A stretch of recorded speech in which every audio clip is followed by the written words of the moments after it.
today we need to finish it at 11 o'clock because we need to go to the airport. Okay?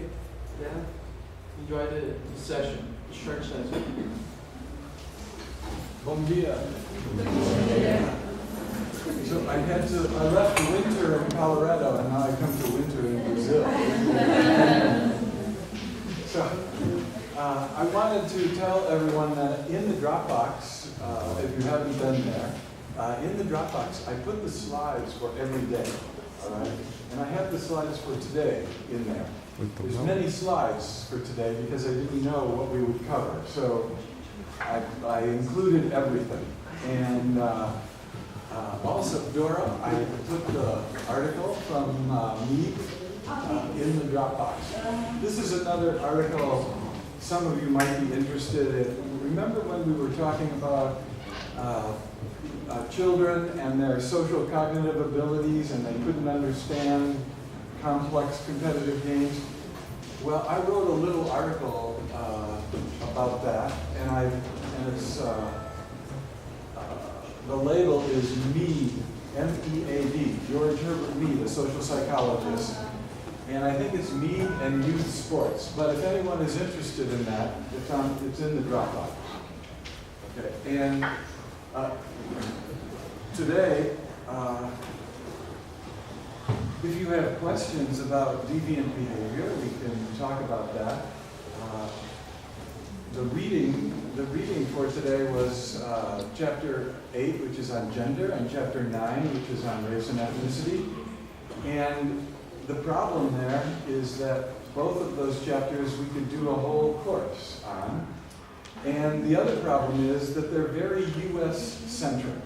And I didn't think to tell you the pages that maybe you would want to skip over because it deals explicitly with the United States. But if you look at that, one of the lessons that we can learn from that is when we talk about gender and we talk about race and ethnicity, there's very, very big differences from one culture to another. And people create ideas about gender and change those ideas. They create ideas about race and ethnicity. They organize their relationships around those ideas, and then their interaction reflects those ideas. So those ideas are different from one culture to another, very different.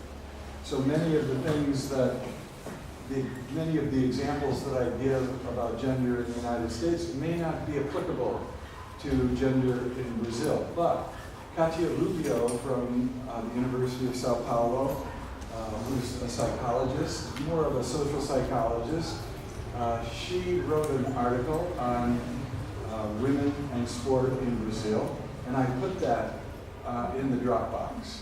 And it's the original manuscript rather than the finished article. So, but she gives a nice presentation in there, and I worked with her on that paper, on the English part of it, and it was published in a book edited by Jennifer Hargraves and Eric Anderson a couple of years ago.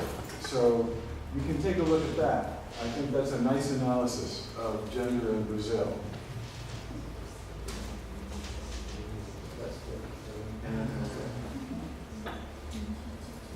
And the material on gender, by the way, well, first of all, if you have questions on deviance, we didn't talk about the theoretical approaches, the absolutist approach and the constructionist approach. We could talk about that if you wanted to learn more about that. But if you don't have questions, then we can start talking about gender, which is probably one of the more important topics that we'll talk about during our 6 sessions together. So, any questions on deviance? Yes. We had read this book on Donnelly's discipline, and then we had some discussions about it. But sometimes I stand out about about the deviant overconformity and deviant underconformity. Okay. Because you put there on the text that we need to look, try to see about the norms, the formal norms and the informal norms, to see what is deviant. Because it's something that is not okay with that norms put. Right. But when we talk about the deviant overconformity, sometimes I say, because you say that we need it's related to the social world that we are talking about. But when we talk, for example, about doping that you were talking yesterday, I can consider it, first of all, deviance because there's a norm that prohibits the using of doping. But then when we talk about the social world of athletes, for them it's not going to be a deviance. Right. They don't. But can we consider the situation of doping deviant overconformity? Or when we talk about the social world of athletes, we can say that this is a deviance. Yeah. Can you understand the doubt? And that's, you're asking a good question because that gets to the complexity of this particular issue. And I think maybe what we should do is just start talk about the approaches to deviance first, and then I will tell you more about how we develop this concept of deviant overconformity, because it's a very difficult concept to understand. And you know, when people study deviance, many people have in the past used this absolutist approach, where you assume that social norms are based on essential principles of right and wrong, and those principles constitute an unchanging foundation for identifying good and evil and distinguishing right from wrong.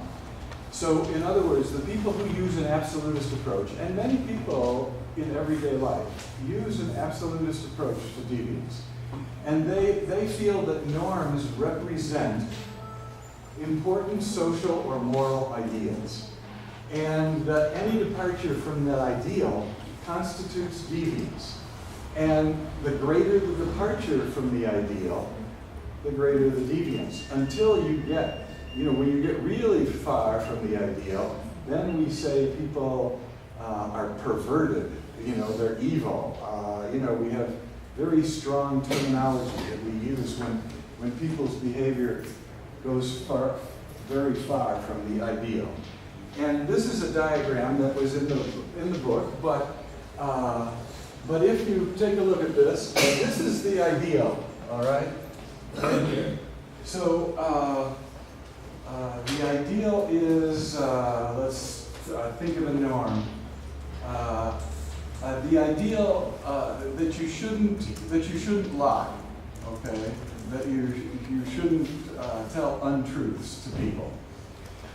But many people tell little lies, okay? They depart from the ideal a little bit, so they're engaging in minor violations of the norm. And in most cases, unless you tell a little lie that has big implications, you don't get sanctioned very strongly. You don't get a negative sanction from other people, a very strong sanction for telling little lies, okay? But if you tell big lies in situations that have very important implications, then that's a more serious type of deviance. And the sanctions that you might experience would be everything from people marginalizing you, stigmatizing you, or putting you in prison.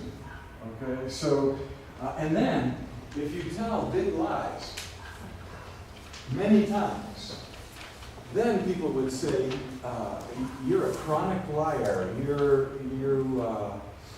they would start making all sorts of moral judgments about you. They would make judgments about your character. And they would say many negative things about you. And depending on the circumstances, if you're a chronic liar, you might end up in jail, or you might end up in an insane asylum, in a hospital. So, because people would feel that you can't conform to the ideal, to the norm, and in fact, you have such a problem trying to conform that we need to isolate you from the rest of society because you no longer fit, right? And so the ideals represent ideas or traits or particular actions. Telling a lie would be an action. But some people might have a particular trait, a part of their physical appearance. Sometimes people with certain kinds of physical impairments are defined as deviant. I mean, in the past, that was very characteristic. Where someone, the Hunchback of Notre Dame is the classic example of that, where someone has a physical impairment or deformity and they're defined as a deviant and separated from the rest of society. So that would be an individual trait. Sometimes people have ideas that are deviant, and they might be ideas that would call for a revolution, call for a major change in the government, and they would be identified by people with power as being deviant, as being a departure. Their ideas are a departure from the ideal. So now, that kind of an approach to deviance is very common in religious traditions. All right? And so when I was growing up as a little Catholic boy, being taught by the nuns in a Catholic school, they were telling me about the Ten Commandments and about other norms, and they said any deviation from these ideals is deviance.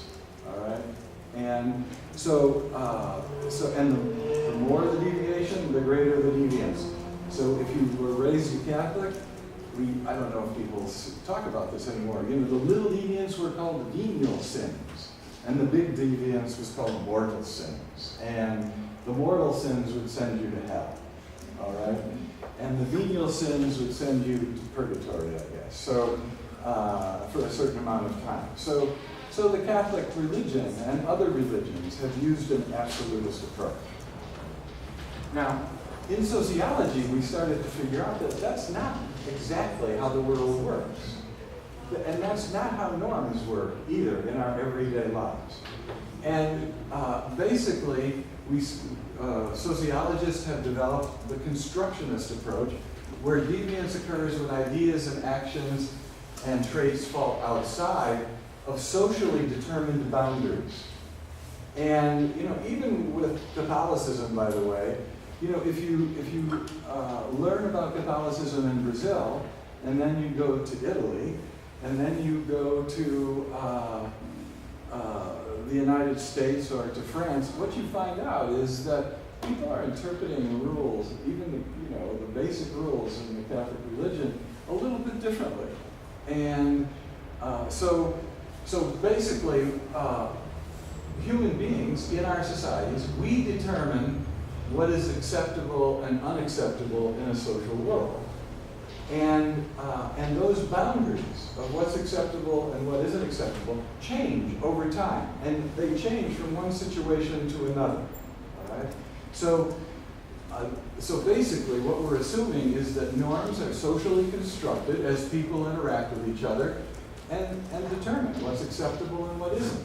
And so that's why in your family, the norms are a little bit different than another family. And when children have we call it a sleepover in another house, I remember when my kids and grandkids did that for the first time, they would come back and they'd say, do you know that they let their kids do this? And because in their house the norm prohibited that, But in the house where they stay, they could stay up till 11 o'clock. You know, the norms were different. So, so those norms are socially constructed, and so the boundaries vary. And deviance is socially constructed as people negotiate the boundaries. So, when the child comes back from spending the night, they say, do you know that they allow their children to stay up till 11 o'clock? And the mother or father says, well, yeah, but that's not how we do it here. And then the child says, well, maybe we should be able to stay up until 10 o'clock instead of going to bed at 9 o'clock. And they try to negotiate. And when you get to be a teenager, you're negotiating the rules all the time. You know, you want to push the boundaries so that you have more latitude, that you can be normal in a wider variety of ways, all right, and not be deviant. So, but power dynamics affect that negotiation. So mom and dad have power, and they're the ones that have the final say.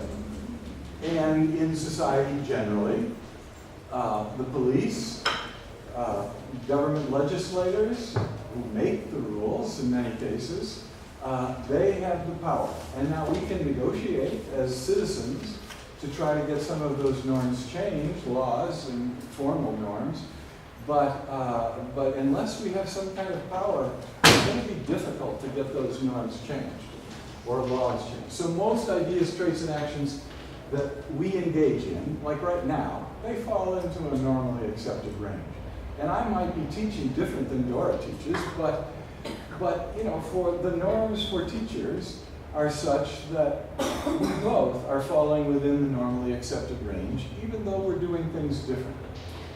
Now, if we had an ideal way to teach, then either Dora would be better than Coakley or Coakley would be better than Dora in comparison to the ideal, you know, depending how far each of us departed from the ideal. So, and that's a very, you know, impractical and distorted way to look at things. It's much easier to look at things in terms of a range of accepted behaviors related to each norm. And so basically then, the way I teach, the way Dora teaches, the way Donnelly teaches, the way Fernando teaches, we're all within the normally accepted range, I think. And so we're conforming, all right? Now what if, so, and you have certain expectations for me, right? So what if I came in at 9:30 instead of 9 and you waited here for a half hour doing nothing? Well, I would not be living up to your expectations. I would be underconforming, all right? And so then you would start complaining about Coakley. And if I was a regular teacher here, you would maybe avoid my classes because I was not meeting your expectations. I was underconforming. Now, if you have a society where many people underconform and engage in negative deviance, you might say, the extreme case of that would be anarchy, all right, where nobody's behavior is living up to the expectation. So, in the extreme case of deviance as underconformity, or as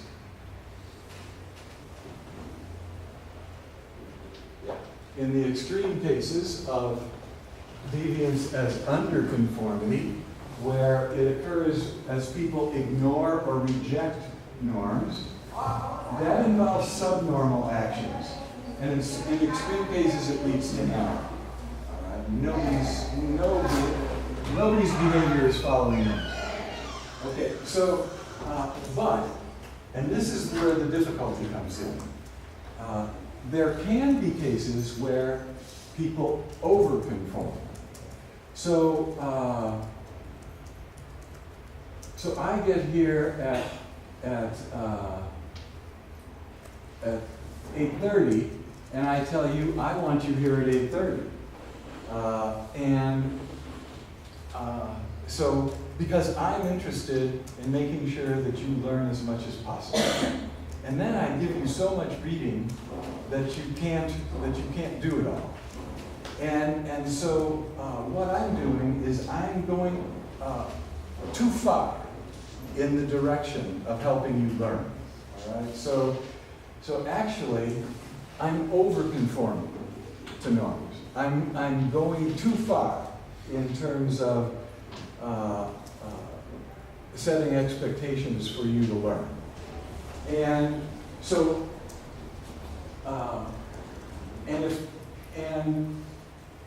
and my behavior would be based on an unquestioned acceptance of the expectations for a teacher. You know, I'm supposed to help you learn, right? Well, if I take that too far in a positive direction, then you would start to object and say, you know, Coakley is being unreasonable. Right? He's being deviant. But it's a different kind of deviance than if I didn't show up to class, or if I didn't give you any readings. So, in a sense, what I'm doing is I'm engaging in supranormal actions. And in extreme cases, I'd have to change my example here. For example, when Adolf Hitler was trying to get people to be committed to a particular ideology and to his leadership of the German people in the 1930s, he was able to get people to go to extremes in conforming with this notion of Nordic supremacy and the primacy of the German people and the German nation. And people followed Hitler without ever raising questions about the norms that he was setting and the expectations that he had for people. And because people just blindly followed Hitler, they were over-conforming to norms. They didn't ever raise any questions. They just accepted them blindly. And in extreme cases, that's called fascism. All right? So if you started following Coakley, no matter what he said, you know, if I said, I want you to read these 20 articles by tomorrow, and you know, you did this, and you would do anything Coakley said, you would never raise questions about what Coakley was expecting of you. And if Coakley said, let's all go out and march around the campus, you would follow him along, and so on and so forth. And never say, maybe this isn't the way a class is supposed to work. But you can just blindly follow the norms and the leadership of Coakley. Well, that would be a form of overconformity, an extreme form, that we could equate with fascism. All right? Where people just blindly follow an ideology, a set of ideas, a particular kind of leader without ever asking any critical questions about what they're doing. Right. So now let's think about that in connection with sport, because I think we have quite a bit of that in sport. And one way to explain that is related to this concept of the sport ethic. So when my colleague Bob Hughes and I were interviewing athletes, talking to coaches, we looked at books that coaches had written, we looked at books that were about athletes and coaches, we interviewed administrators, and we wanted to find out what were the core norms in sport, back 20 years ago. And what we found was that both athletes and coaches said, a real athlete, somebody who is meeting the expectations that we have in sport, is someone who is really dedicated to the game. They put the game before everything else. And they strive for distinction. They try to move up to the next level. They try to reach particular kinds of standards. That's just what athletes do. And athletes accept risks, and they play through pain. All right? They don't accept any obstacles in the pursuit of success. Or now we have a new word in the United States, in the pursuit of their dreams. All right? I mean, you have the dream, but you, when you face an obstacle, if you're a real athlete, you figure out a way to overcome that obstacle. You don't let anything stop you. So, those were the core norms. Now, you'll notice that one of the norms is not, thou shalt win. All right? That wasn't what made a real athlete, winning consistently or more than you lose. What made an athlete is somebody who's dedicated, who strives for distinction, who plays through pain and is willing to take some risks and overcomes any obstacle that they face. And that's what athletes expect of each other. You know, when you're on the same team, there's various terms in different cultures. You know, the NFL players would say, Fernando, you know, if we're teammates on an NFL team, I'd say, Fernando, I've got your back. All right? I'm going to protect you. And I will do anything to protect you because we're teammates. And I expect the same thing from you, to protect me.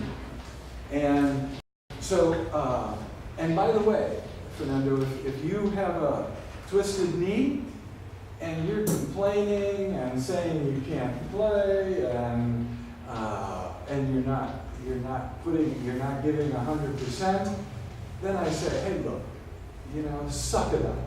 I mean, let's, you know, endure the pain, get out there, and do what you're supposed to do, because we've got each other's back. But if you continue to complain about the pain, the coach will oftentimes separate you from the rest of the team and say, okay, you know, go over there.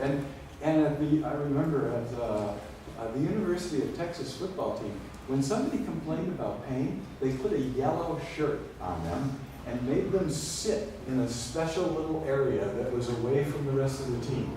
And you couldn't talk to them, and they couldn't talk to you, because they were no longer a part of the team, because they were not willing to play in pain.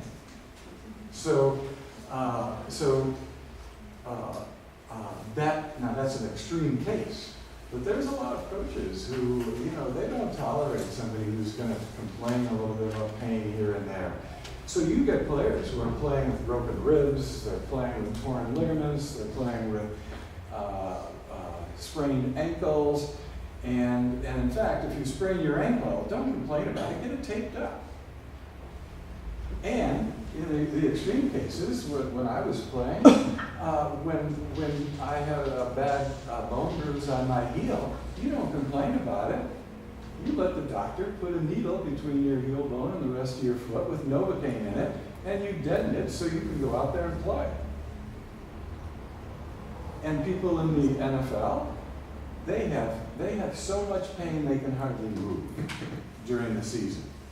So they take all sorts of legal drugs, anti-inflammatories and others, to help them play the game, and then they take Vicodin and other opiates after the game in order to endure the pain enough to even get any sleep. And some of those athletes become addicted to those drugs over time. And so the point here is that those athletes they all believe in these 4 norms. And by the way, these 4 norms are good. I tell them to my kids when they were growing up.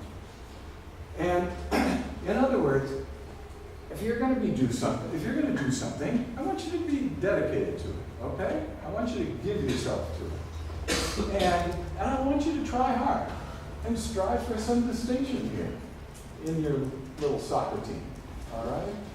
And, you know, if you're running during training or during the game and you get that little stitch in your side, you know, the little pain, ignore it. Suck it up. You know?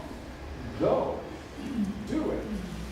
And you know, if you don't like the coach, overcome that. All right? If some of the players on the team aren't your friends, you get by that obstacle. All right? You stick to it. Now that's good, right?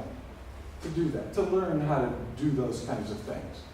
But what if somebody starts following those norms without ever setting any limits?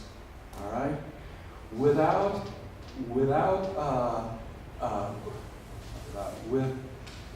an orientation where they are willing to go beyond normally accepted boundaries. Well, that's when they overconform. And I'm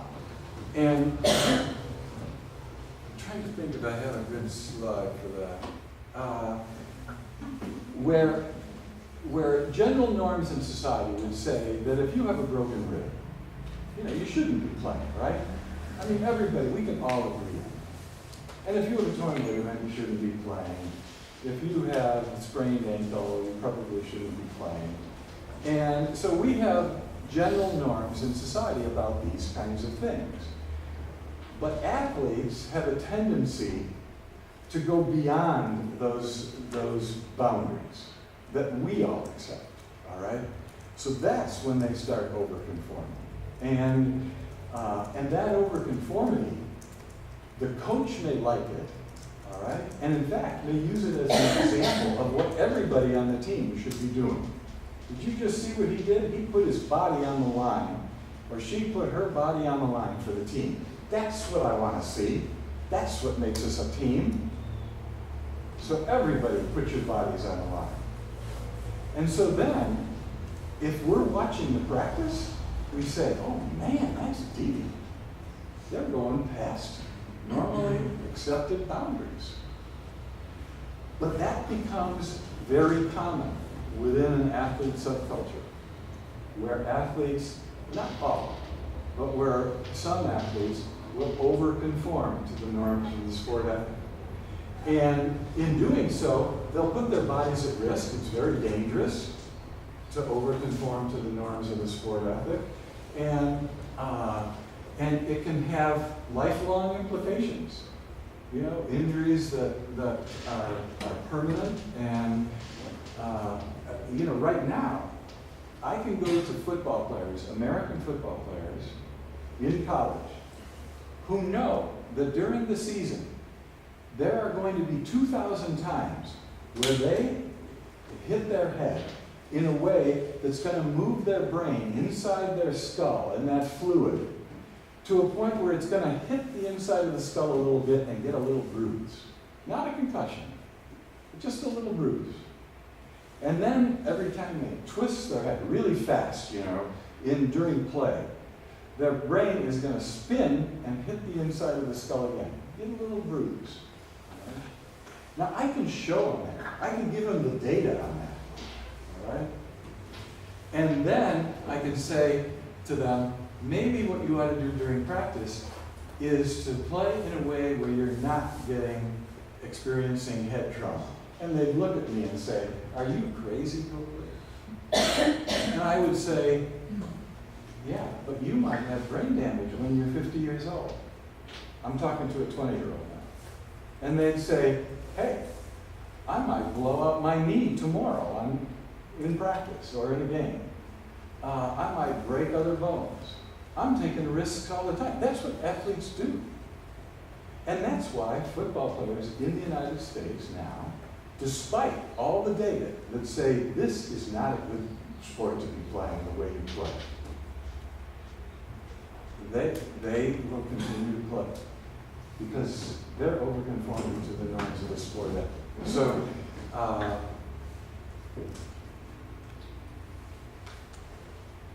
questions on that? Or does that start to make a little bit more sense?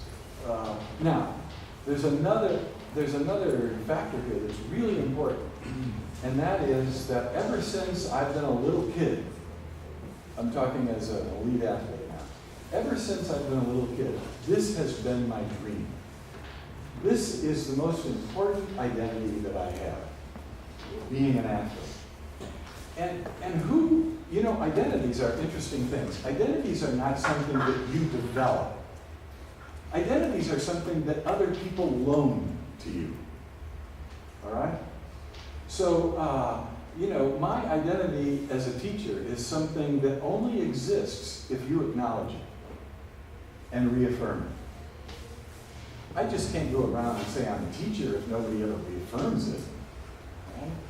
So, you know, I'm looking for a loan right now from you. And to acknowledge and reaffirm my teacher identity. And athletes do the same thing, only, you know, for me, if you didn't reaffirm my teacher identity, it's kind of important to me, but I have many other identities, you know? And if you don't reaffirm my identity as a teacher, then I'll go home and my wife will reaffirm my identity as a husband for 50 years. My kids will reaffirm my identity as a father, which is really important. You know, and there's other identities I have in the neighborhood and in the community and in other organizations, and I can get reaffirmation for those identities.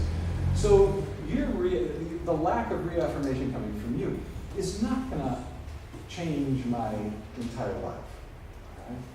But if you're an athlete, and this is what you've been working for, and it's the only thing you have wanted, and this is not just the most important identity that you have, it may be the only significant, salient, central identity that you have, then over-conforming to those norms of the sport ethic become really important, because the only people who can reaffirm your identity as an athlete is who?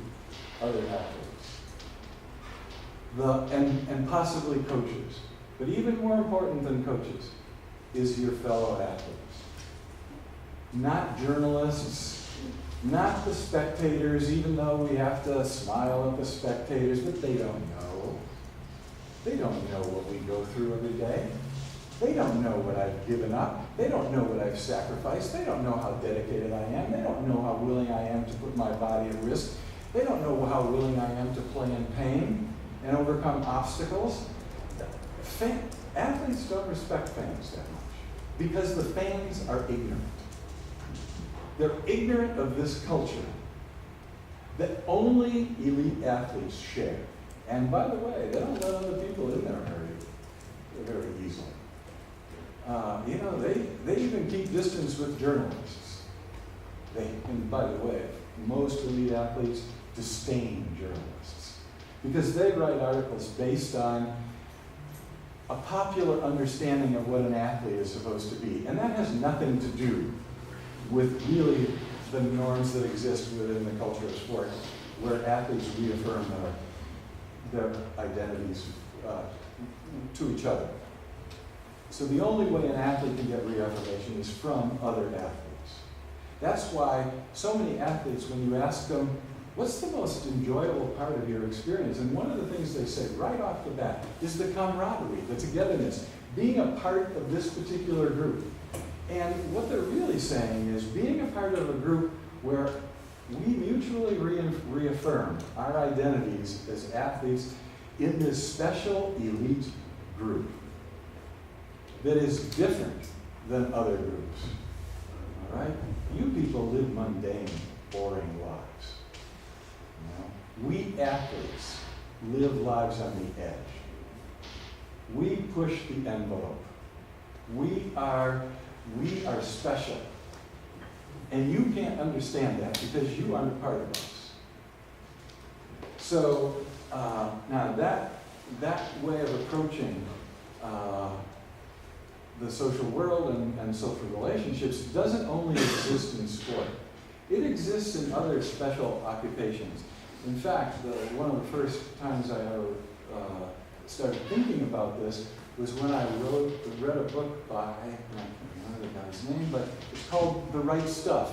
And it was about astronauts and the jet pilot training that they have. And jet pilots were always this, defined as a kind of a renegade group. They were always doing crazy things. Drinking until 2 in the morning, getting just flat out fall down drunk, and then flying a plane at 650 miles an hour the next day, 6 inches away from the wing of another plane. And they respected each other for that. We can live hard lives, we can push the envelope, and we can still do our jobs. Other people don't understand what it's like to be in the cockpit of a plane going 600, 700 miles an hour and 6 inches away from somebody else. You live boring, unexciting lives. We're a part of a special elite fraternity. And you know what? We do things that, they don't say it like this, we do things that other people would define as crazy. So that's what deviant overconformity is. It's an identity perpetuating set of behaviors, ideas, and traits that go beyond normally accepted boundaries in terms of conformity. And I've talked to people who work on Wall Street in the United States, and they say that there's a lot of similarity between the traders on Wall Street who are right there on the floor. I mean, they work 18-hour days. They are totally dedicated to the game. I mean, they can have pneumonia and they'll go to work. All right? And it ruins their family relationships. They never have relationships with their kids. And they take modafinil, which is it's one of the drugs that Marion Jones tested positive for, a lot of other athletes have tested positive for. And modafinil comes in certain forms. Provigil is one of the brand name forms for it. It's different in different countries. But and I have multiple sclerosis, and I have had bad fatigue by about 4 o'clock. That's why I retired 12 years ago. So 14 years ago. And I went to a psychiatrist because I had a lot of pain in my hands, buzzing, neurological buzzing things, and this tremendous fatigue. And he gradually started to figure out what was going on with me. And he said, "Have you ever tried Provigil?" And I said, "No." He said, "Well, it was developed in the military for the military, for people who are doing like 24-hour guard duties and so on. People who have to stay awake to save lives, basically, and they have to be alert, and they can't be drugged out, or caffeine buzzed. They have to be just cognitively and physically ready." Well, they developed this drug. It is a miracle drug. I mean, if you're an athlete, have you ever gotten up on the day of a competition and know, this is the day, I am ready. I feel good. I feel sharp. Everything is in focus. My body feels good. Well, if you want that feeling every day, you take a Provigil. And that's what Marion Jones was doing, and that's what a lot of other athletes were doing. But it's now on the banned substance list, and it's difficult to mask. So, but I took it, and for a long time, and I'm not going to give you the whole story, but I don't do it anymore. But there were no bad side effects. It didn't give you a buzz. I was just cognitively alert and ready, and I think, why did I retire? After I was taking this. And instead of fading out at 4 o'clock, I could work until midnight. And I said, why would you want to work until midnight? Isn't that over-conforming? Well, yeah. And those Wall Street people are taking it because they're working 18-hour days. I used to get it from my sister-in-law who's a nurse, and after a while, I couldn't get it from her anymore because the doctors were all using it. And the ones in the emergency room who needed to stay awake and alert, and they were doing 15-hour shifts, they were taking modafinil. And then I was talking to a flight attendant, and she called it the pilot's drug. And so, and in Wall Street, they call it the trader's drug.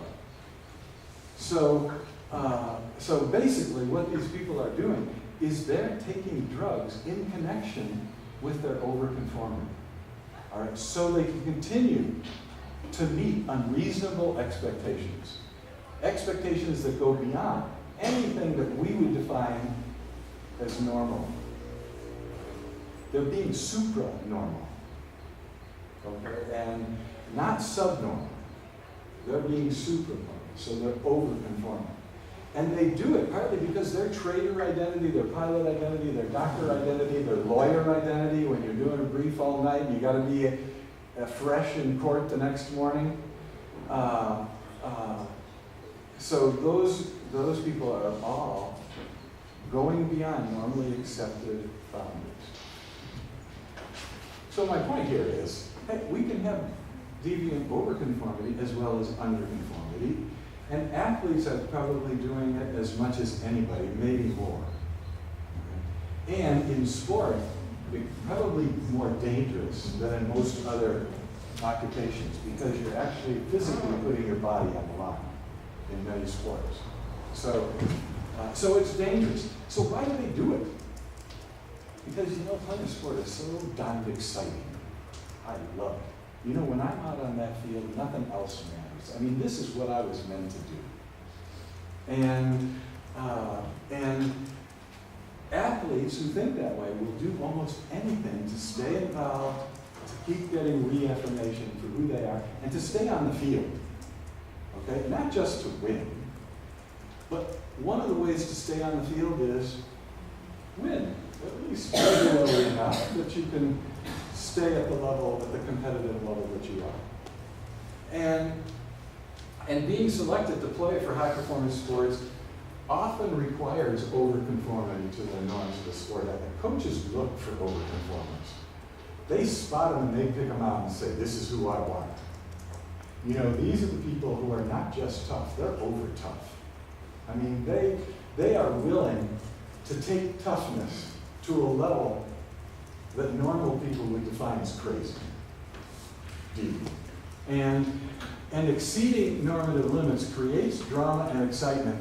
And you know what it does? It leads to really strong bonds between athletes. Because when we overconform together, we have done things that nobody else does for each other. And that creates these really strong bonds, this camaraderie that athletes continue to talk about.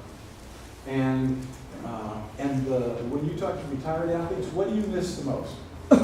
Not winning, not championships. I miss being in the locker room with all of those men or women. That's the core of who I am. And when I retired, I didn't get reaffirmation for that identity anymore because I wasn't around athletes. And so then you have athletes who are kind of lost in a way.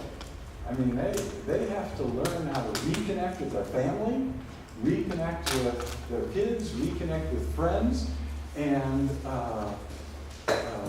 develop new identities, or nurture the identities that have kind of been dormant.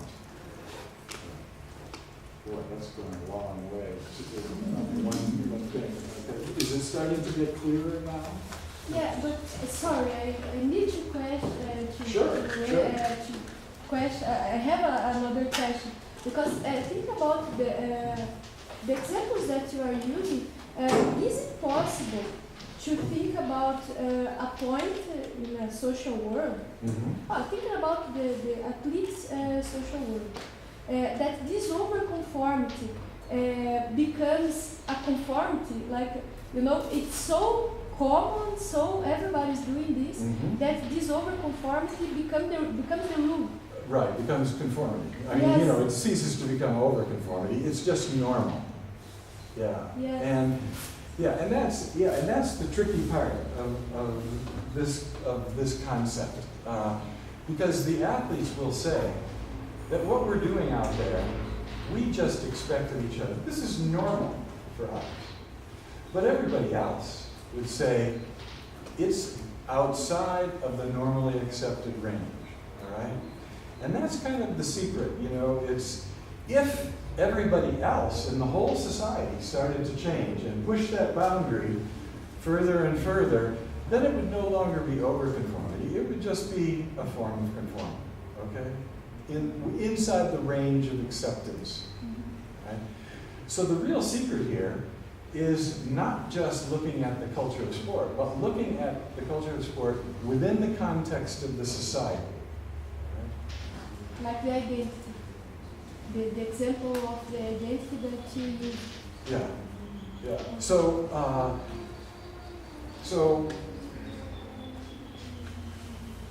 and this is also tricky because, you know, watching people overconform can be exciting. Right? We know it's deviant, but we're really attracted to it. And when athletes provide us with that excitement and pleasure, we might be a little more willing to grant them latitude when they violate regular norms in the rest of society. They drive their car too fast. They drink too much. They get in a fight. And we're more likely to excuse them in some cases because they have been a source of excitement for us as spectators, even though we know that that excitement is a form of deviance. So, and this is where sociologists get in big debates because they say all deviance should be punished. If it's not punished, it's not deviance.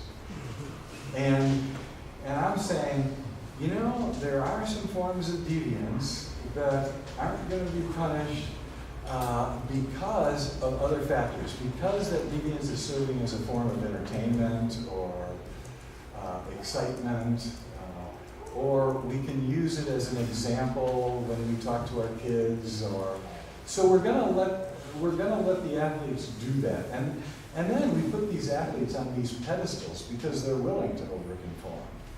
And so when a police officer comes after a fight, and the athlete is the one that started the fight, the police officer comes, and instead of arresting the athlete, says, "Can I have your autograph?" You know, so that overconformity has implications even outside of the culture of sport. And that's one of the things we're wrestling with right now, is, you know, when athletes engage in negative, underconformity or negative deviance in the rest of society, are we going to treat them any differently because they're an athlete? And, you know, judges struggle with that, police struggle with that, people struggle with that. So, and athletes, when they feel that you're going to give them a little bit of a break, then you know, they end up developing this reputation of being kind of a party person, or, you know, a fighter or whatever. So they take advantage of our willingness to put them on this overconformity pedestal. So, you know, this exciting and exhilarating experience that you have as an athlete, have you ever read Greek mythology and the story about Icarus and Daedalus? You know, when they were in the maze, I'm trying to think of a name, but they were in the maze and they couldn't get out, and Daedalus fashioned a pair of wings for Icarus and wings for himself, and he said, "We can fly out of this maze, but be careful, Icarus." Icarus was his son. "Be careful, Icarus, because if you fly too high and get too close to the sun will melt your wings." And so the journey of the hero, according to Greek myth, is to not overconform, which is really interesting. Because when Icarus started flying with Daedalus knew what the hero's quest was. It was to fly the middle way and to get to the safety and over the water. Meanwhile, Icarus says, "Oh man, this is the greatest." And he forgot, kept going higher and higher. The sun melted his wings. He went into the ocean and died. Well, that was the "don't be an overconformist" myth that the Greeks developed. Right? So don't let this exhilaration of being an athlete or doing something else carry you into a realm that's going to be destructive. And that's a lesson that athletes should learn. Because Daedalus was saying, you know, even as a hero, you've got to set some limits. all right, in terms of conformity and over-conformity. If you don't draw that line, you're going to be a dead non-hero. So, but athletes haven't read that yet, so they don't, and coaches haven't. So,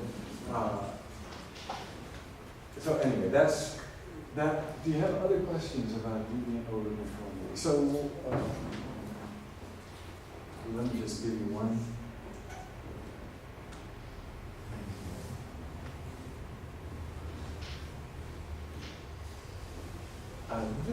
This illustration, I think, is one of the best things I've ever seen. It's not all me. It's Christophe Brissonneau from France, who was a professional cyclist for years, and has been studying cyclists now for 20 years. And he and what's old name? But anyway, Christophe said, you know, and this was at the height of the so-called doping in professional cycling. You know, when Lance Armstrong got caught, and they said, we're going to take your Tour de France medal away from you, and they said, okay, who are we going to give the gold medal to? You know, who are we going to move into the top 3 now? And what they figured out was, in the top 20, they couldn't find anybody who wasn't doping. All right? I mean, they couldn't find anybody to give them medal to. And they didn't talk about that a lot because that was kind of bad publicity for them. Because sport's supposed to build character and make people perfect and all of this stuff. And obviously, you know, that wasn't exactly the case, and they didn't want to advertise it. So, so they tried to police the doping more accurately. But they have a hard time because they don't want to have too many false positives with their tests and so on. So they have to give the athletes a little bit of leeway. And those athletes know that. And they try to, just like we play to the level of the ref, do you use that term here? You know, in basketball or volleyball, if we know how referees are going to call the norms, how they're going to interpret and enforce the norms, some referees give you more latitude, you know, the boundaries are wider. And others, you think, oh, no, we've got this ref, they won't, you know, he won't let you do anything. But then another ref lets you do more. But how do you find out? Well, you push the boundary and you see what happens. Just like teenagers do with their parents. And if the ref doesn't call the foul, you push it a little bit more. And you find out where this referee is setting the boundary. And that's part of being an athlete, is figuring that out. How are the boundaries being set for this game? And so, what Christophe did in his interviews with athletes is he asked them to give him their histories. And what he found out was, when they first started riding their bike and participating in little races here and there, they were discovering cycling culture. The norms, the expectations, how you tune your bike, all of those kinds of things. And they weren't using any substances, you know, as 12, 13, 14-year-olds. And who was their medical caregiver? It was their general practitioner, you know, their everyday doctor. That's who they went to. And then in the second phase, he called it an apprenticeship to being a professional athlete. And in this second phase, this apprenticeship phase, what happens is you become a little bit more serious about your cycling. And you start to discover the legal products that will help you train harder and train longer and maybe compete even a little bit better. But they're legal. And so you take iron, you take your B12, sometimes even B12 injections, you take magnesium, you take all of these supplements. We have supplement stores all over the United, you know, GNC and this and that. You can go online, you can order supplements until you spend $1 million, all right? And so everybody's looking for the right substance for that. You know, and we banned ephedrine, which really got you up so that you could really train. But now there's all sorts of ephedrine substitutes. You know, I can point them out to you in GNC. And you can go buy them. And now, you take them, you wait 20 minutes, and you're ready to work out. All right? And they're legal. So, and who do you go to then? Well, then you look for the sport medicine doctor. You know? Like, you know, when my daughter blew out her knee on Sunday, she said, you know, I've got to go to a sport medicine doctor. Now, is she in the apprenticeship phase? No, at 47 years old, no. But she takes some things to help her get out there and have some energy when she's playing after a long day as a social worker. So, but then for the people who are actually trying to become professional athletes, then when you move into the realm of professional sport, this is an extraordinary world. You are no longer part of the ordinary world. And you start to see cycling as what you do for work. I mean, this is your job. And you need products to do your job.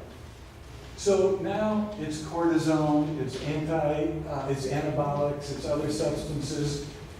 And this is Christoph talking, and it's doping. And this is what he found with the cyclists. And people become obsessive over body maintenance and body control. Lance Armstrong knew his body inside and out. He regulated his body every second of the day, and every milligram of things that he consumed was done strategically. And he trained harder than anybody else in professional cycling. In fact, his teammates could not train with him. They all wanted to get off the bike at hour 5, and Lance Armstrong was going to hour 6.5. And they said, hey, you know, we can't keep up with you. And you know what Lance said? Well, then you're not going to be on my team anymore, so you better figure out a way to keep up. Okay. And by the way, I know how to keep up.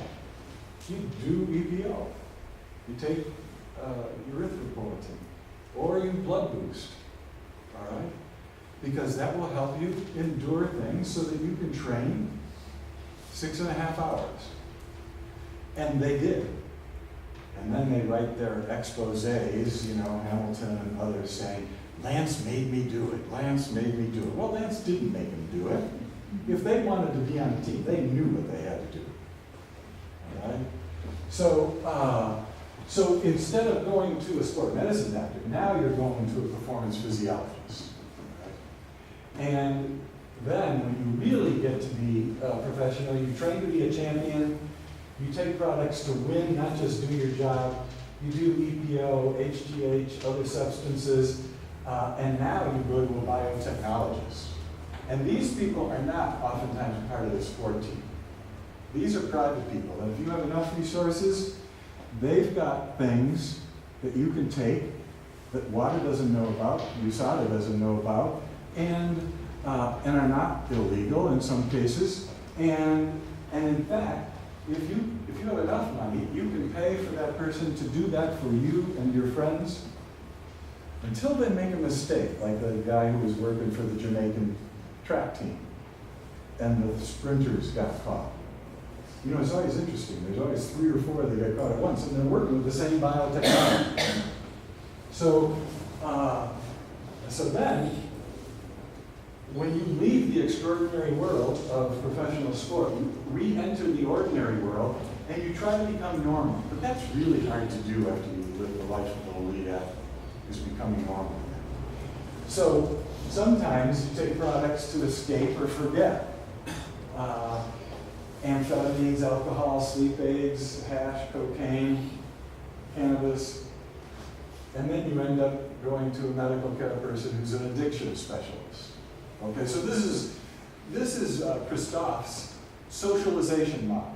You know, none of these things happen like that. It's all gradual. You know? You just kind of get in, you start to learn more and more about how to do things, what's happening within the sport. Now, I'm not saying every athlete is taking illegal drugs. That's not my point here. The point is that all athletes go through a socialization process, and in some sports, that socialization process involves taking substances that are illegal. And they have known in the past how to mask them. Caffeine will mask certain anabolic steroids, for example. And so they know all of this. There are people spending their entire careers figuring out how to get around a lot of rules. Biochemists and others. And if you have enough money, you can buy their knowledge.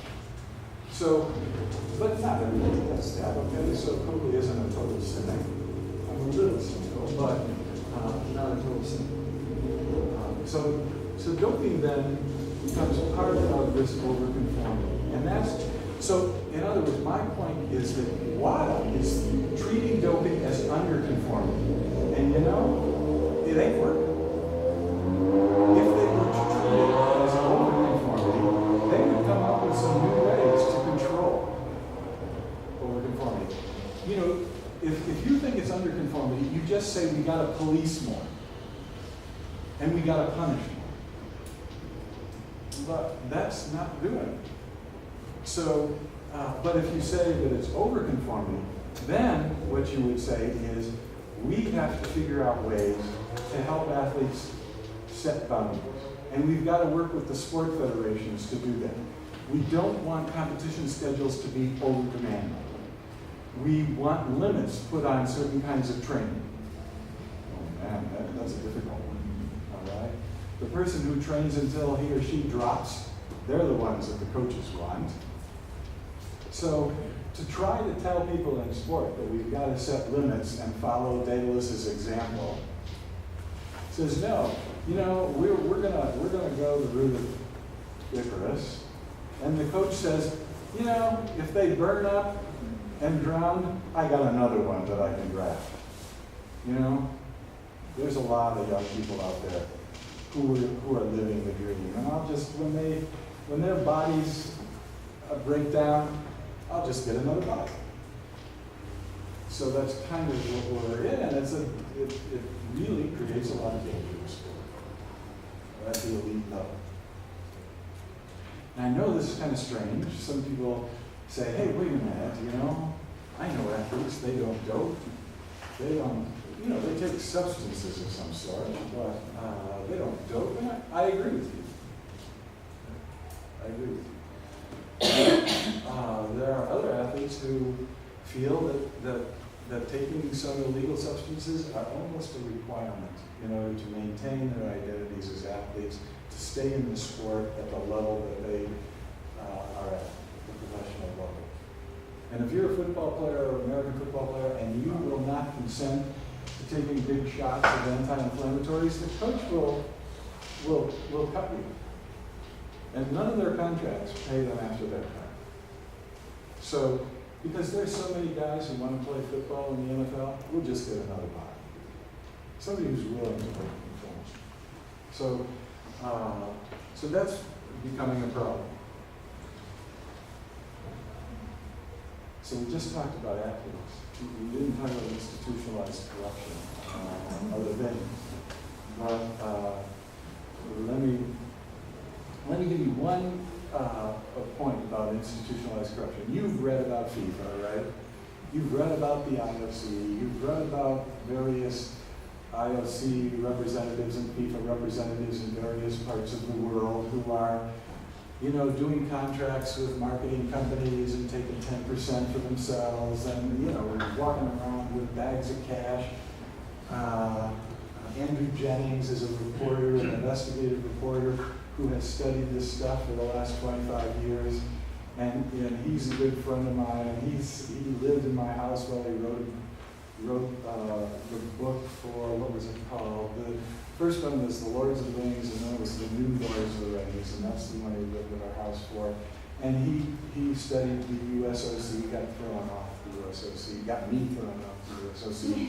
campus, and I had to sneak out just to use the library. But Andrew is really good at digging into this information. He never makes a conclusion unless he's got it on paper.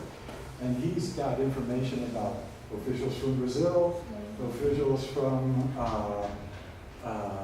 the Caribbean, who have basically skimmed off millions and millions of dollars from the whole enterprise of world soccer and the Olympics. And so, but it's really tough. It's really tough to enforce norms with these non-NGOs, non-governmental organizations. Because who's going to enforce norms of a global NGO when there's no local police? You know, and sport organizations have always been the old boys, you know, right? I mean, it's the guys that got together, they're the federation people. And, you know, back when the stakes were low, and, you know, sport was kind of a fun thing to do, and, you know, we traveled a lot, and that was about it. But now the stakes are billions and billions of dollars. So, you know, when FIFA walked away from the World Cup in Brazil, they took with them, what was it, $2.5 billion? Yeah, $2.5 billion. Meanwhile, you know, Dylan's got debt. So, and you, but they made off like bandits, all right? And so, but who's going to enforce? Who's going to tell the IOC that somebody ought to go to jail? We don't have any enforcement agency that can do that. So what do? We try to say, oh, the IOC is corrupt. And so what does the IOC do? They say, oh, we're going to do an investigation, all right? We're going to investigate ourselves. And they do a 6-month investigation, they come out a report and they say, everything is okay. So the enforce thing is like, you know, the fox guarding the hen house. It is, so all of these NGOs in sport now, that the stakes have gotten higher, and all of the other rewards associated with sport have gotten significantly higher. Now there's a lot of motivation to do things that are outside the normally accepted range of behavior. But there's nobody, we don't have any agency to enforce those norms. So, there's no transparency, there's no accountability. You know, and why would they be transparent when nobody's enforcing the norms? You know, if nobody is ever going to call you on your actions, and you can be secretive and have no accountability at all, your actions are more likely to become illegal. And that's what's happening in sport. So we've got a real challenge, because the corruption not only related to the national governing bodies, but related to gambling, for example, on a global level, are really significant. But how do you enforce norms related to gambling, and I don't know what you call it in Brazil, but not just match fixing, but cooperating on spot bets. You know what spot bets are? You can bet that you know, Kosha beats Atletico, but then you bet because sometimes Atletico might get one goal in the bet. So you know, if you want to win, Kosha would have to win 2-0 in order for you to win the bet. If it's 2-1, then it's just an even, nobody wins. So there's a point spread. Then there's spot bets, like who gets the first yellow card? Who gets the first red card? Who scores the first goal? Who assists on the first goal? Who scores the third goal? And those spot bets, people are betting on, because if you know a referee, And you can get to them and say, your kids are in danger unless you give a yellow card to Neymar, the first yellow card of the game, of the match. And that's been happening, not that example, but that's been happening not at the top league level, but at the secondary and tertiary levels. And then you get people betting on that because they know. And they're making hundreds of thousands of dollars on their bets on who gets the first yellow card. So, and how are you going to enforce that now? Because all this gambling is online. And you know, the sites change from 1 minute to the next. But that in itself can completely disrupt the integrity of the game, undermine the integrity of the games. If people don't think that the score is something that's a part of the game, but is actually being shaped by referees or our players, then they lose interest. And in the United States, some college players have gotten caught doing that. You know, they're favored by 20 points, a basketball team. You know, my basketball team is favored by 20 points over Fernando's team. And somebody comes to me before the game and says, you know, we're going to bet on Fernando's team, so you can still win, but you win by 15 points, not by 20. And I say, well, you know, that sounds pretty reasonable. You know, we're still going to win. And you're going to give me $10,000, and you know, I'm broke. And so when it comes to the free throws towards the end of the game, you know, mine don't go in. And when it comes to a pass toward the end of the game, my pass goes over my teammate's head. Because we're up 20, and I got to get it down to 19. So, and that's easy to do. Easy to do. If we can't police it.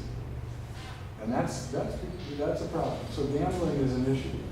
I'm not against gambling, but spot betting is the worst because most athletes will not roll a game.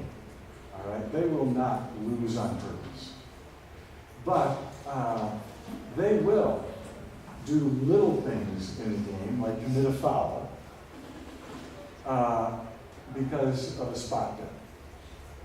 So we've got to try to eliminate spot betting somehow. I don't know how, but that's an issue. Do you mind if we go another half hour and then just call it a day? You know, we have to leave at 11, and we can take a 15-minute break and then go to 11.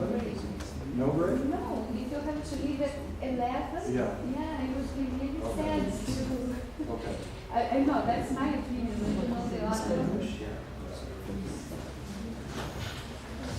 So, pardon me? Yeah, we'll go to 4 till 11. I don't need a break. I'm over complaining.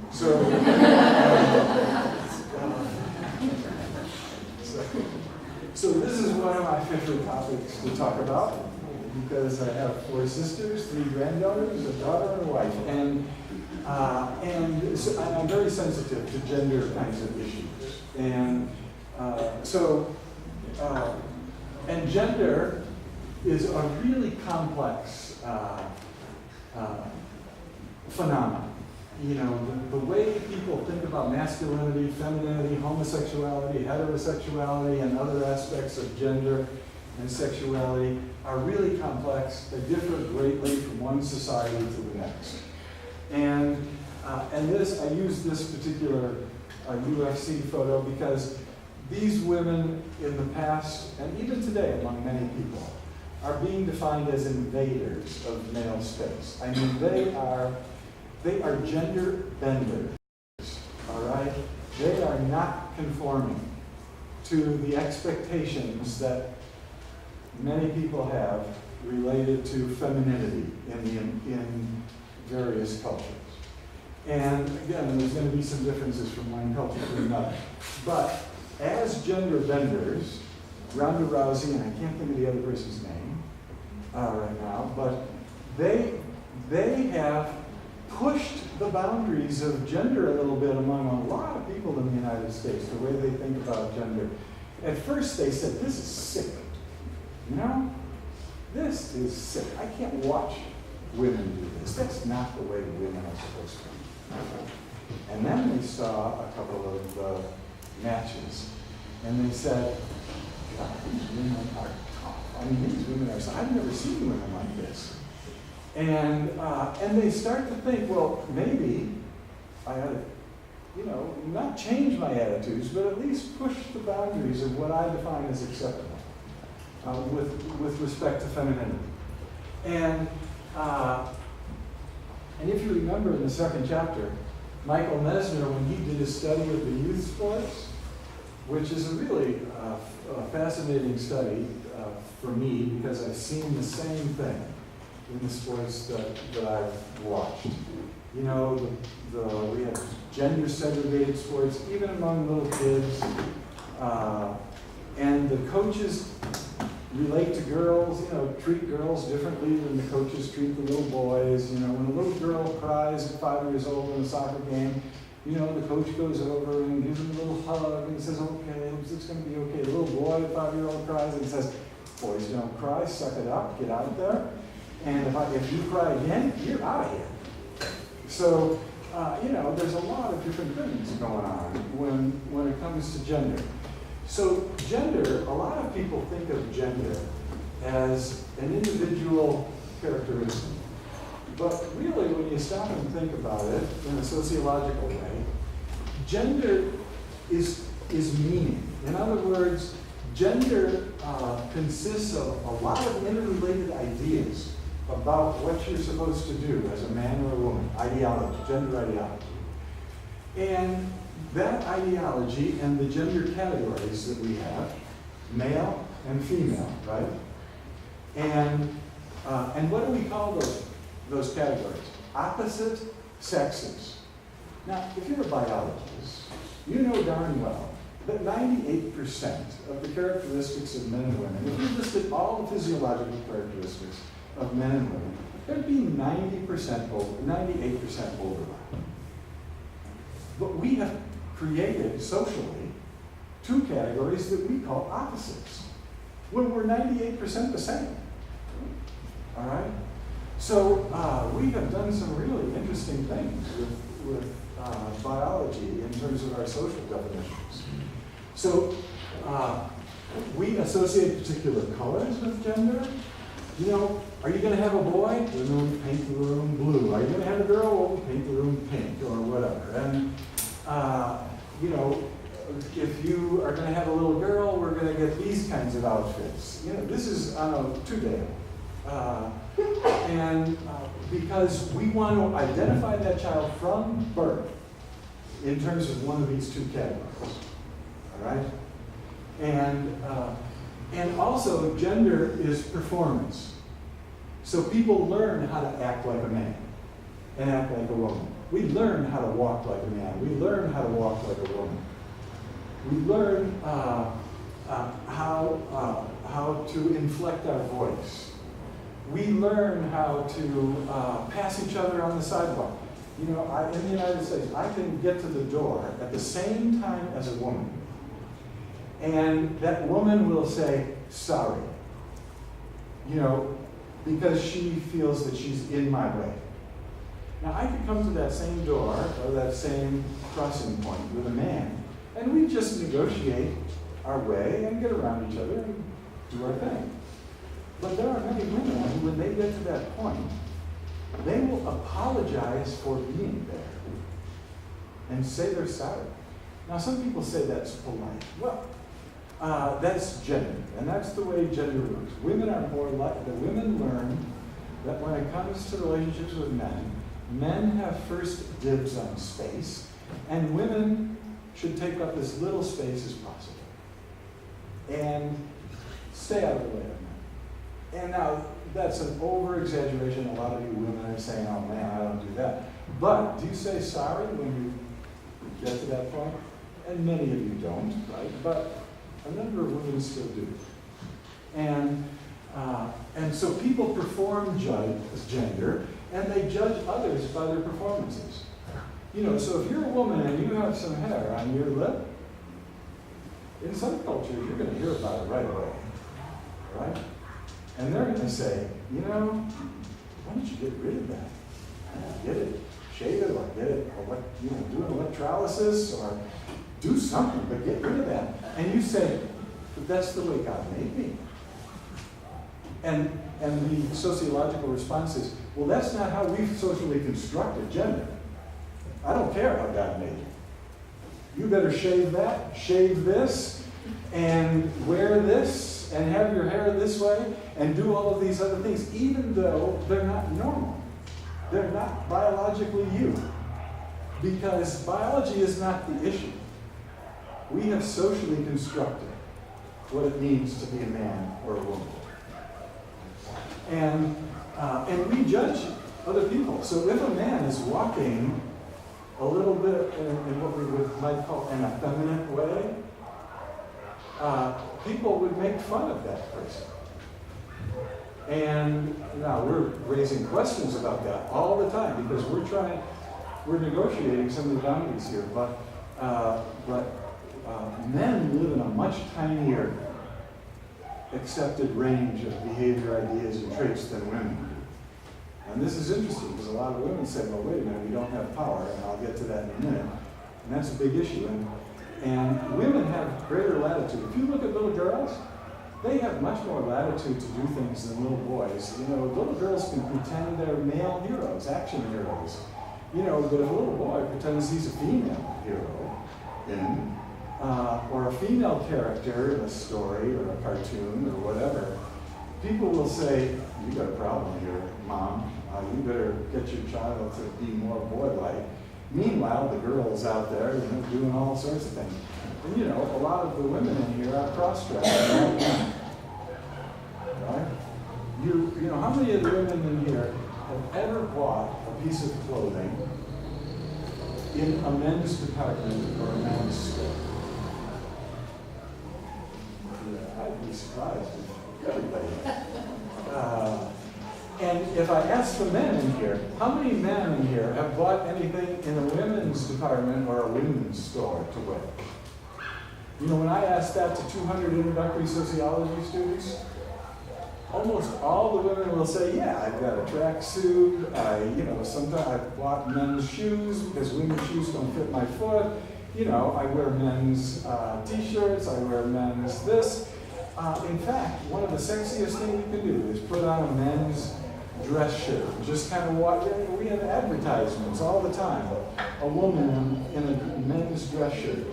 We say, oh man, that's really kind of sexy. Well, you know, if a man put on a negligee and we put him in a commercial, we wouldn't be saying that's really sexy. Okay? Men live in a much more constrained world than women. Right? And so we can call a little girl in the United States a tomboy because she likes to be rough, she likes to play rough, she likes to do things that a lot of people say are boy things, and we call her a tomboy, and that's a compliment to little girls, you know, because you know, males are the standard anyway, and if you're kind of male-like, then, you know, that's a compliment.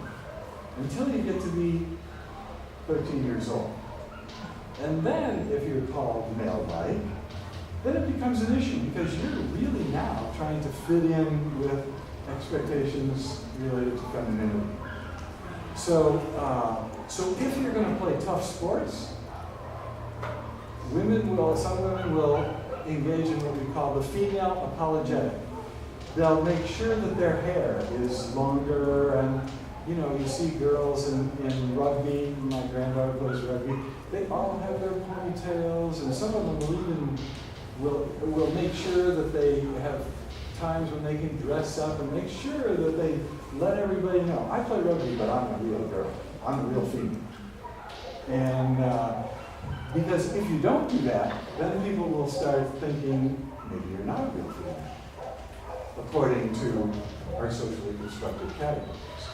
So basically, what we've done is we've created a form of masculinity and femininity that are mutually exclusive. And so we've created a two-sex approach to gender. But that doesn't fit with the biological world. Because a lot of people don't fit into one of those categories or another, either because of physiological characteristics or because of preferences in terms of the way they would like to dress, act, and think. And women have a little bit more latitude than men do in that case.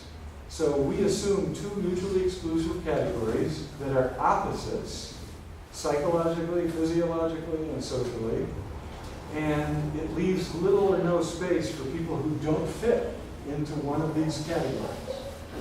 And this diagram, I've worked on this thing for years, but this diagram shows what's going on. You know, here's femininity, here's masculinity, and here's people that don't fit clearly into either category. They're gender nonconformers, all right? And those gender nonconformers are outside the normative boundaries for masculinity or femininity. Now, girls and women can push boundaries more frequently without being sanctioned. All right? They can push into male areas more easily than men can push into female areas. When men try to push boundaries, you know what other men do? They police the boundaries. And they start calling them fags, queers, homos, whatever the words are in Portuguese. And that's because they want to protect their access to power. Because power has been equated with masculinity. And if we let men be kind of feminine or not, you know, in a real constrained way masculine, then all of a sudden we might jeopardize our access to power. So you know what? We're going to enforce gender norms much more closely than women do. Because power is at stake. You know, political power, economic power, religious power, power in every major social institution. So men police boundaries much more closely than women do. And in terms of determining what's natural and normal. And so when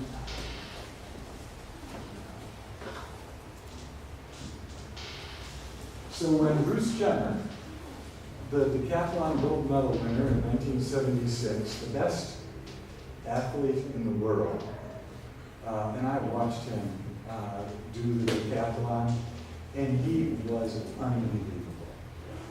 And he won the gold medal against the Russian, against the German, who were supposed to win, and he was a tremendous athlete. And so here's Bruce, you know, after he won his gold medal, he was the epitome of masculinity in the United States.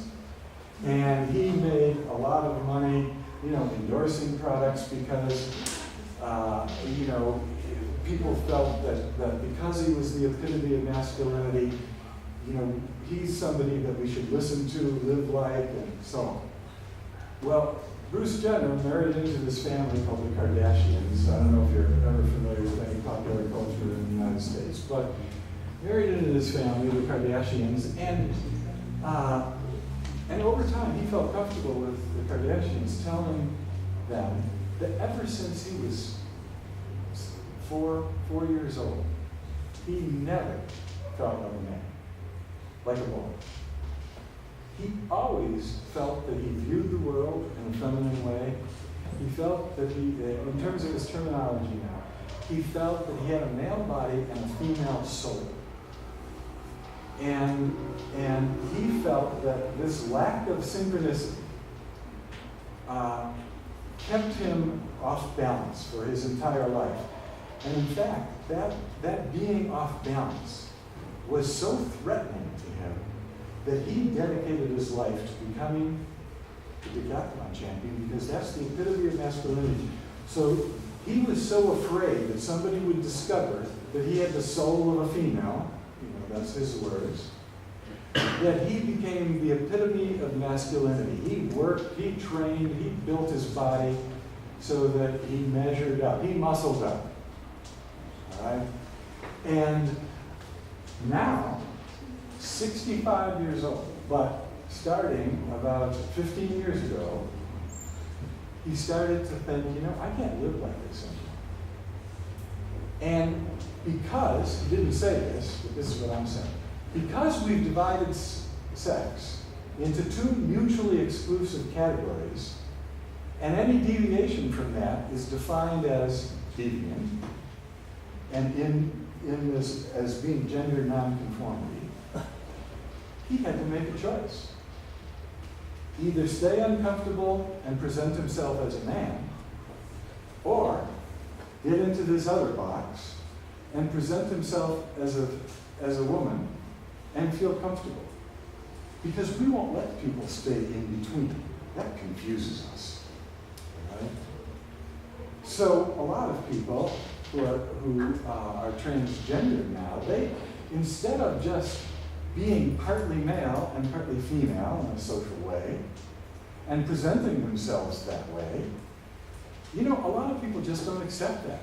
So they feel compelled to go all the way, have surgeries, completely present in terms of the other gender and the other sex in some cases.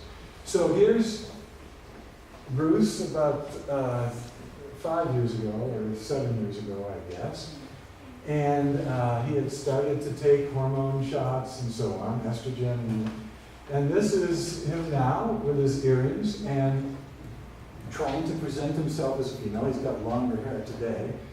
But he just did a 2-hour interview on television, and it was heart-wrenching listening to this interview about how he struggles with this socially constructed ideas about gender, and that he felt that he never fit, even though he was the epitome of masculinity.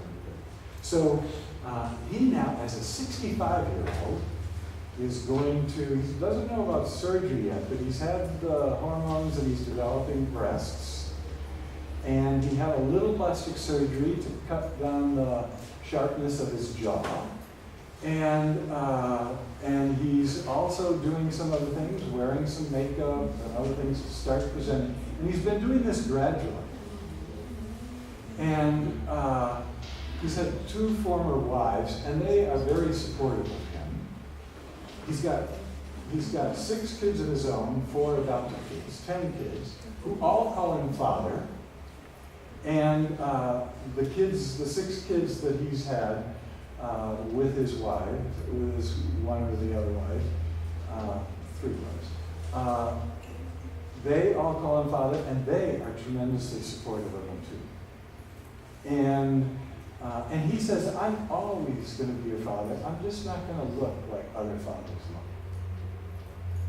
And they say, that's okay. We want you to be comfortable with who you are. But you can tell.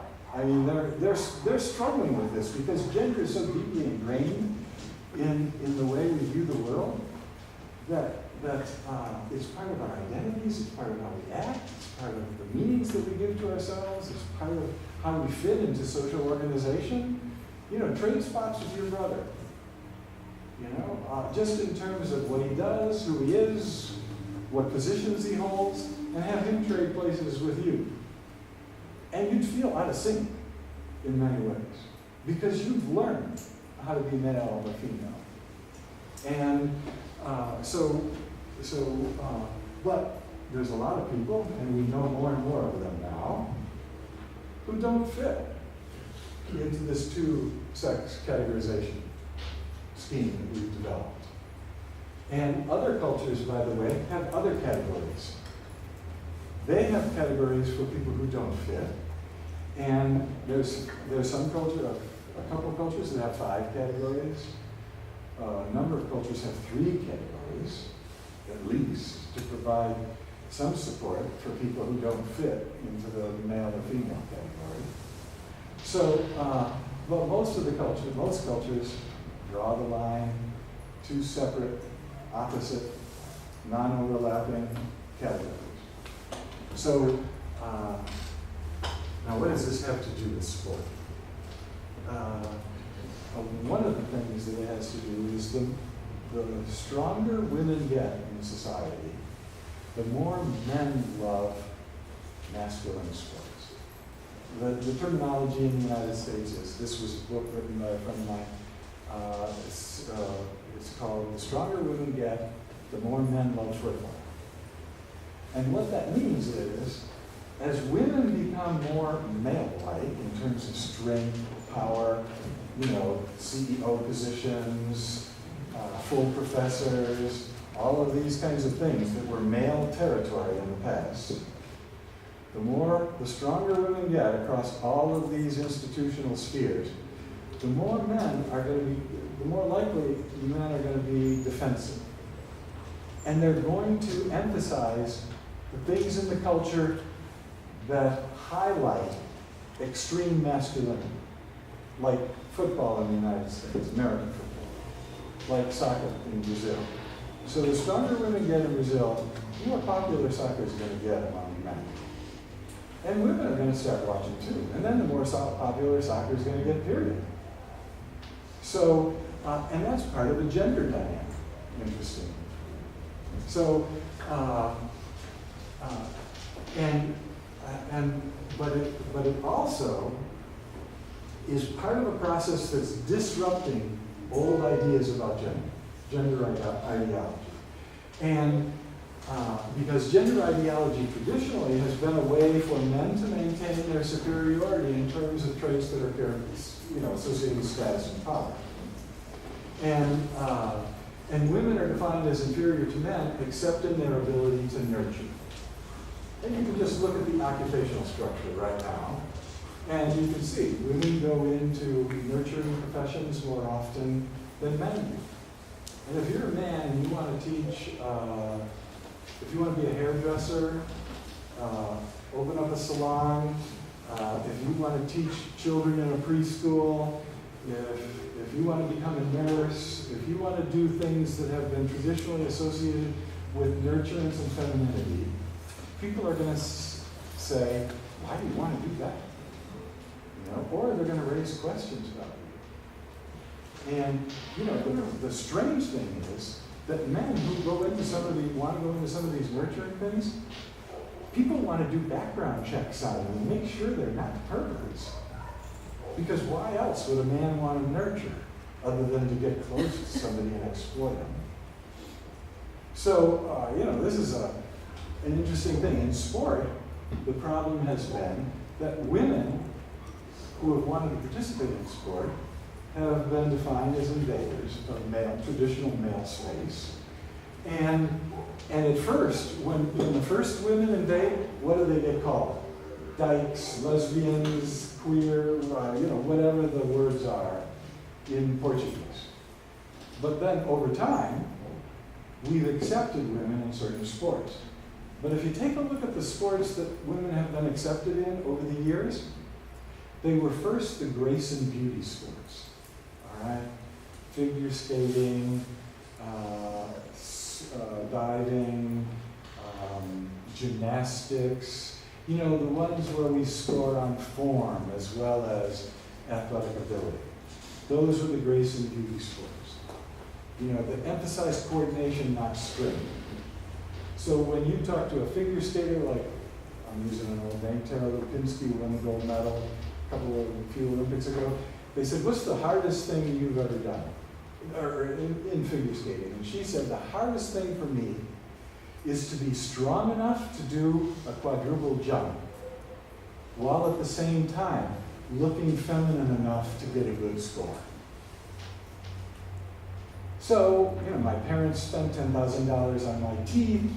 I spent $3,000 on each outfit.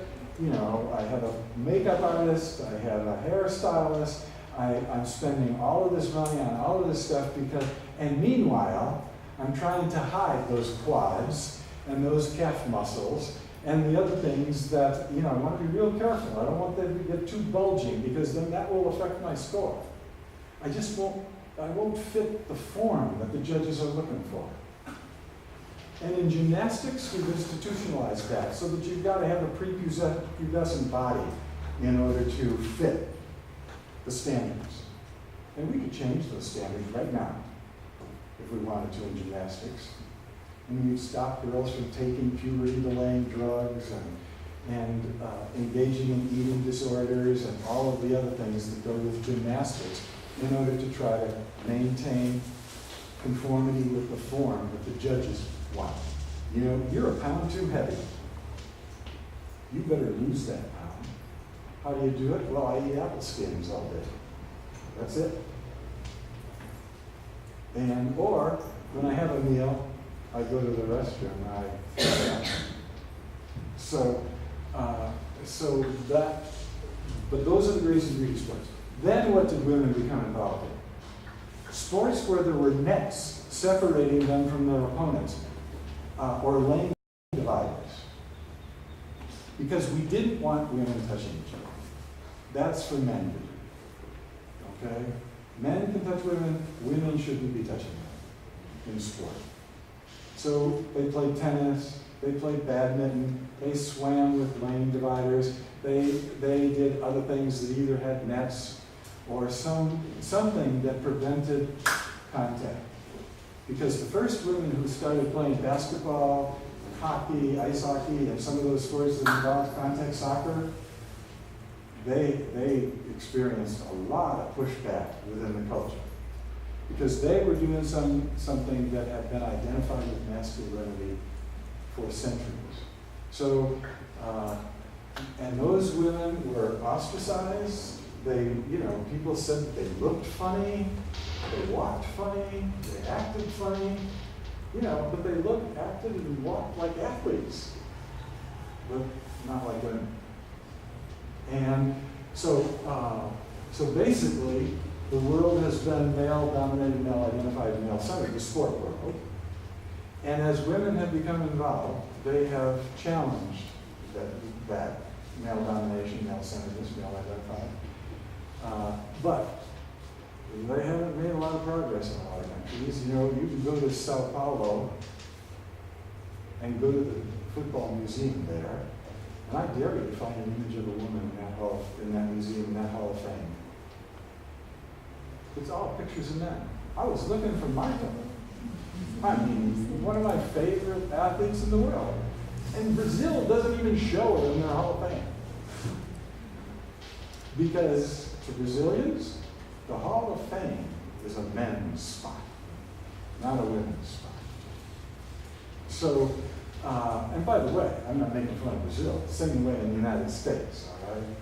So, except we have forms of feminism and political actions taken by women that have pushed in different ways than women in Brazil. And I'm not saying women in Brazil haven't pushed. They've just pushed in different ways. And maybe halls of fame haven't been a high priority. Maybe other things have been. In the United States, it's been a high priority. And you'll find women in halls of fame now. Not many, but they're there. So that all of those things, when we talk about the World Cup, I always say it's the men's World Cup or the women's World Cup. But, because sport has been male identified, it's the World Cup and it's the women's World Cup. Because you just assume that it's men when it's sport and a World Cup.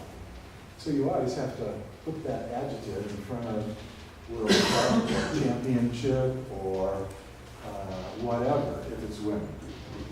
So that's starting to change a little bit. In U.S. colleges, now it's always the men's basketball team and the women's basketball team. It's not the basketball team and the women's basketball team. But, there's still the Lady Tigers or the Lady Bulldogs or, the Lady Colorado State University, Lady Rams. Well, that makes no sense. A ram is a male animal, and you can't be a lady male. But they call themselves Lady Rays. So, so there's all sorts of problems here as women become involved, the challenges is when we become involved in sports and push the boundaries.